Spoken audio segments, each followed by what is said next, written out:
तो Jeffrey Epstein files के लाखों पन्ने अब दुनिया के सामने आ चुके हैं। और ये सिर्फ कुछ दस्तावेज नहीं है, बल्कि ये सत्ता के सबसे ऊंचे गलियारों से जुड़े एक बहुत ही चौंकाने वाले नेटवर्क का खुलासा करते हैं। चलिए आज इस जाल की एक एक परत को खोलते हैं। हाल ही में 83 लाख, जी हाँ 83 लाख से भी ज्यादा पन्नों के डॉक्यूमेंट्स जारी किए गए हैं। अब ये नंबर ही अपने आप में इस कहानी के विशाल और सच कहूं तो डरावने पैमाने को बयां करने के लिए काफी हैं। ये जो डॉक्यूमेंट्स हैं, ये एक ऐसे नेटवर्क का पर्दाफाश करने का दावा करते हैं जो दुनिया के बड़े बड़े राष्ट्रपतियों, राजकुमारों और अरबपतियों को जेफरी एप्स्टीन के अपराधों से जोड़ता है। मतलब ये एक ऐसी दुनिया है जहां सत्ता, पैसा और गहरे राज सब एक दूसरे में उलझे हुए हैं। तो सबसे पहले बात करते हैं उस धमाके की जो इन फाइलों के सामने आने से हुआ है। आखिर कौन से वो बड़े नाम हैं जो अब इस पूरे विवाद के सेंटर में आ गए हैं? देखिए, ये सिर्फ एक लिस्ट नहीं है, ये एक तरह का ग्लोबल मैप है। अमेरिकी राष्ट्रपतियों से लेकर ब्रिटिश राज परिवार तक, और अब पहली बार भारत के कुछ बेहद शक्तिशाली नाम भी इसमें शामिल हैं, जिसने इस पूरी कहानी को एक बिल्कुल नया और सनसनीखेज मोड़ दे दिया है। लेकिन यहाँ सबसे बड़ा सवाल ये उठता है कि एक कॉलेज ड्रॉपआउट जेफरी एप्स्टीन आखिर दुनिया के सबसे शक्तिशाली लोगों को अपने कंट्रोल में रखने वाला ये नेटवर्क बना कैसे पाया? उसकी असली ताकत का राज क्या था? जवाब की शुरुआत होती है इस पते से।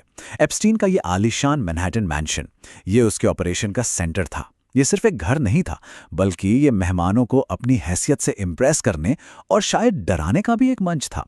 सोचिए, जहां दीवारों पर दुनिया के सबसे ताकतवर लोगों के साथ उसकी तस्वीरें लगी थीं।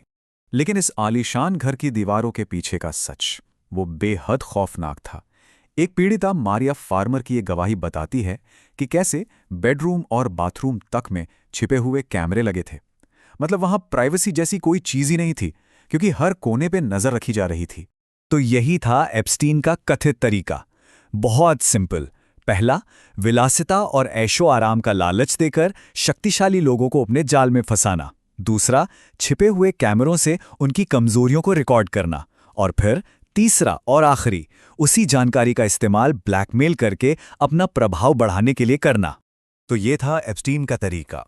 अब देखते हैं कि इस जाल में कौन कौन से बड़े नाम फंसे हुए हैं, जिनका जिक्र हाल ही में जारी हुए दस्तावेजों में सामने आया है।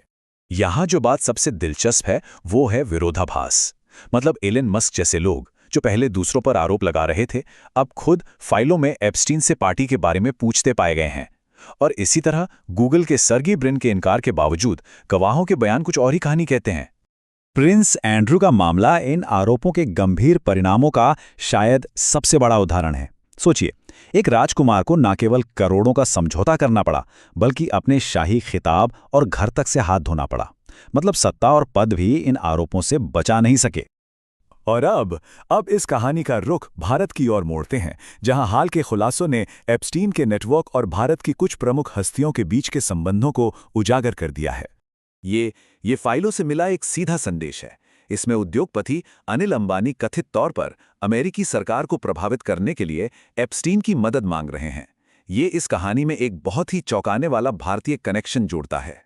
जरा इस मुलाकात का समय देखिए। ये उसी दिन हुई जिस दिन भारत के चुनाव परिणाम आ रहे थे। और इतना ही नहीं, ट्रंप के रणनीतिकार स्टीव बैनन को भेजे गए संदेशों में एप्स्टीन ने अंबानी को नरेंद्र मोदी का आदमी तक बताया था।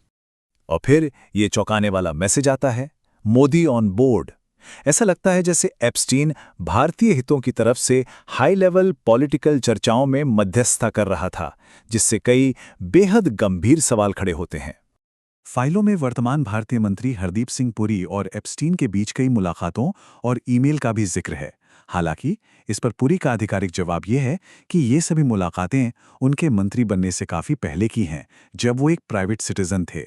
यहां यह साफ करना बहुत जरूरी है कि प्रधानमंत्री मोदी का नाम किसी सीधे संपर्क के जरिए नहीं आया है, बल्कि ये एप्स्टीन द्वारा दूसरों से किए गए दावों के माध्यम से सामने आया है। ये एप्स्टीन का एक बेहद सनसनीखेज दावा है, जिसमें वो भारतीय प्रधानमंत्री को सलाह देने की बात कर रहा है। हालांकि भारत सरकार ने इसे पूरी तरह से खारिज कर दिया है और इसे एक दोषी अपराधी की बकवास बताया है। तो इतने सारे नामों और इतने बड़े खुलासों के बाद भी ये कहानी अधूरी सी लगती है। अब हम देखेंगे कि क्यों न्याय अभी भी अधूरा है और वो कौन से सवाल हैं जिनके जवाब आज भी किसी के पास नहीं हैं। ये चार्ट एक बहुत ही कड़वी सच्चाई दिखाता है। इतने बड़े ग्लोबल स्कैंडल में इतने सारे शक्तिशाली लोगों के नाम सामने आए, लेकिन सजा सजा अब तक सिर्फ एक व्यक्ति को हुई है, घिसलीन मैक्सवेल, सिर्फ एक। और फिर आती हैं ये रहस्यमयी मौतें। पहले एप्स्टीन और फिर उसका एक प्रमुख सहयोगी, दोनों की जेल में मौत हो जाती है। अब सवाल ये है कि ये महज एक संयोग है या फिर किसी बहुत बड़े कवर अप का हिस्सा। ये सवाल आज भी कायम है। और ये समझना भी बहुत जरूरी है कि हमने अब तक जो कुछ भी देखा है वो पूरी कहानी नहीं है। पहचाने गए दस्तावेजों का एक बहुत बड़ा हिस्सा, करीब 40%, अभी भी पब्लिक नहीं किया गया है, और ना जाने उसमें और कितने राज दफन हो सकते हैं। और यही सबसे बड़ा सवाल है जो हमें सोचने पर मजबूर करता है। अभी तो सिर्फ कुछ परतें ही हटी हैं। जब बाकी के दस्तावेज सामने आएंगे तो सत्ता का ये जाल और कितना गहरा और कितना व्यापक निकलेगा।